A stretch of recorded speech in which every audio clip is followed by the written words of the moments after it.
अस्सलाम वालेकुम, hello everyone, welcome back to your spoken English classes.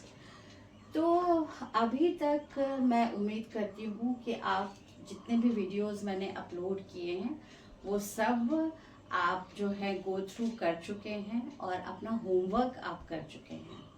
So homework में ज़्यादा कुछ नहीं, बस इतना ही था कि आपने वीडियो ध्यान से देखा, आपने जो होमवर्क आपको दिया गया उसको आपने किया और अपने डे टू डे लाइफ में आपने उसको इम्प्लीमेंट किया।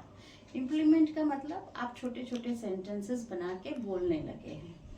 तो अब इस जर्नी को हम आगे बढ़ाते हैं, तो हम मूव कर रहे हैं टेंस की तरफ। तो टेंस जानने से पहले आज मैं एक छोटी सी चीज़ आपके साथ डिस्कस करना चाहती हूँ, वो है वर्ब के फॉर्म्स।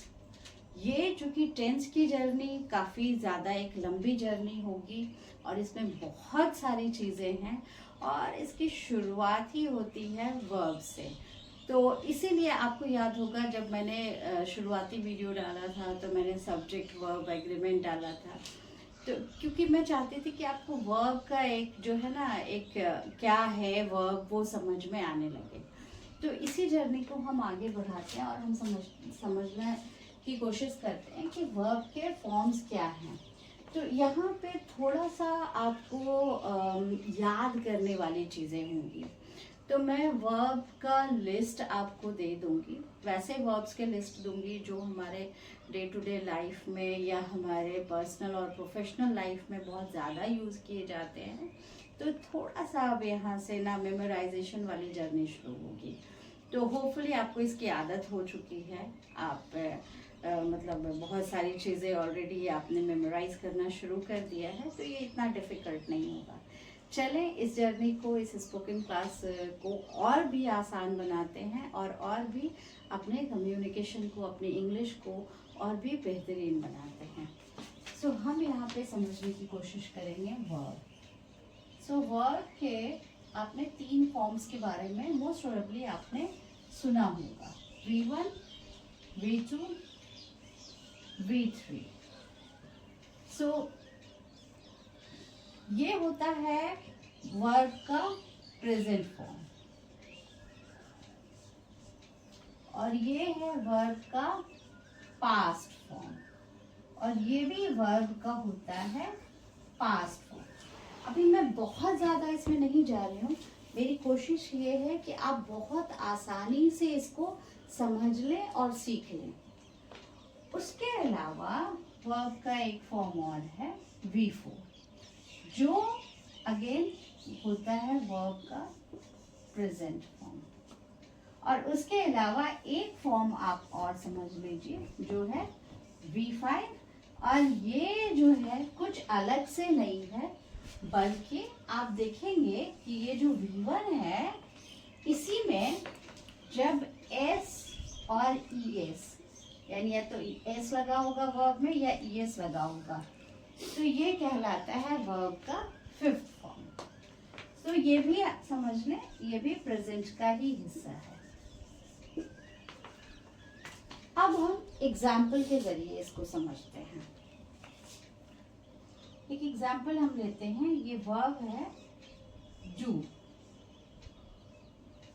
राइट। सो इसका पास्ट फॉर्म क्या होगा? इसका पास्ट फॉर्म होगा डिड, यानी कि V2 होगा डिड और V3 क्या होगा?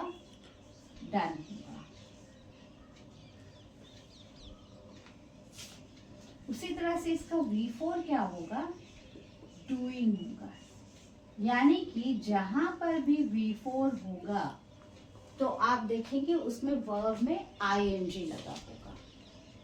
और V5 क्या होगा? जैसा कि हमने डिस्कस किया, ये V1 का ही फॉर्म है, लेकिन ये हमेशा यूज किया जाता है सिंगुलर सब्जेक्ट के लिए।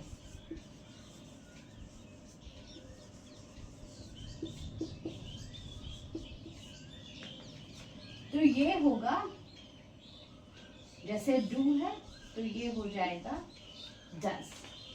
अच्छा, जब आप वर्ब्स देखेंगे ना तो आपको 2 तरह के वर्ब्स मिलेंगे। एक तो वैसे वाले वर्ब्स मिलेंगे जिसको आपको बहुत ज़्यादा V1 से मतलब V1 से V2 में मतलब आपको चेंज बहुत ज़्यादा कुछ करने की ज़रूरत नहीं मिलेगी। आप लास्ट में ed लगा देंगे तो वो चेंज हो जाएगा। और एक ऐसे वर्ब मिलेंगे जिसमें आपको थोड़ा सा याद करने की ज़रूरत पड़ेगी। जैसे डू है तो डू का पास्ट फॉर्म डिड है, ये आपको याद करने की ज़रूरत पड़ेगी। या इसका पास्ट टेंस डन है तो ये आपको याद करने की ज़रूरत है। तो ऐसे वर्ब्स को हम इरेगुलर वर्ब्स कहते हैं। और वैसे वाले वर्ब्स जिसमें लास्ट में हम ed लगा देते हैं उसको रेगुलर वर्ब कहते हैं। तो एक एग्जाम्पल और हम ले लेते हैं इरेगुलर वर्ब का, जैसे कम।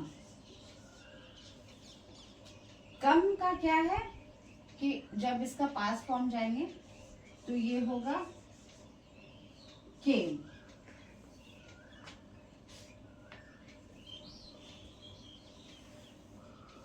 और फिर इसका V3 फॉर्म में जाएंगे तो यहाँ पे फिर से ये हो जाएगा कम। कम, केम, कम। और V4 फॉर्म क्या होगा, कमिंग। और V5 फॉर्म इसका क्या हो गया, कम्स। ठीक है, तो इस तरह से आपको इसको याद करने की जरूरत होगी। अब हम एक और इसका एग्जाम्पल ले लेते हैं, जैसे मेड। इसका पास्ट फॉर्म क्या होगा, मेड। और इसका V3 फॉर्म भी क्या होगा, मेड ही होगा। इसका V4 फॉर्म क्या होगा, मेकिंग। और इसका V5 क्या होगा, मेक्स।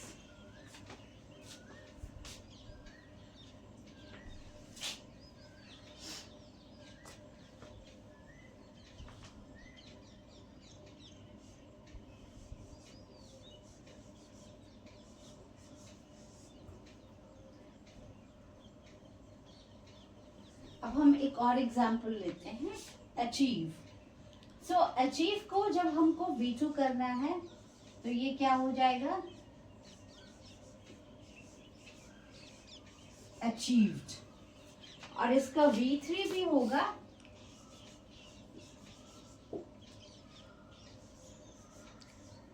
अचीव्ड। इसका V4 सिंपल ING लगा दीजिए।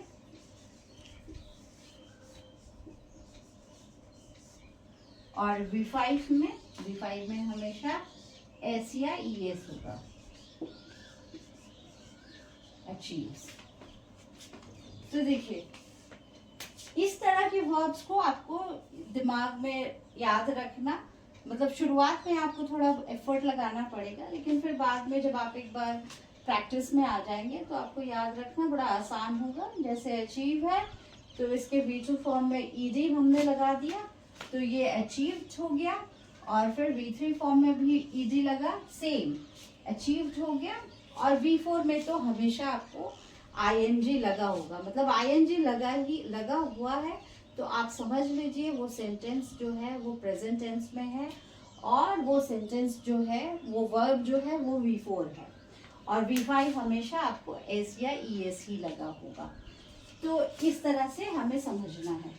अब मैं क्या कर रही हूँ, मैं आपके साथ एक लिस्ट शेयर कर दे रही हूँ जहाँ पे आपको बड़ी आसानी होगी समझने में, मतलब याद करने में, वो रेगुलर और इरेगुलर वर्ब्स और डेली यूजेज वाले वर्ब्स। तो बस यहाँ से आज की जर्नी हम लोग शुरू करते हैं, और इंशाल्लाह हम लोग नेक्स्ट वीडियो में मिलेंगे टेंस के साथ। और आप होमवर्क करके रखिएगा, जितना ज़्यादा आप होमवर्क करेंगे आपको उतनी आसानी होगी समझने में। तो बस यही है आज के वीडियो में। और चलें शुरुआत करते हैं, आगे बढ़ते हैं होपफुली। और अगर आज का वीडियो आपको अच्छा लगा तो चैनल को सब्सक्राइब करें, वीडियो को लाइक करें, शेयर करें, और आगे बढ़ाते हैं इस स्पोकन इंग्लिश क्लासेस की journey. Thank you so much for watching.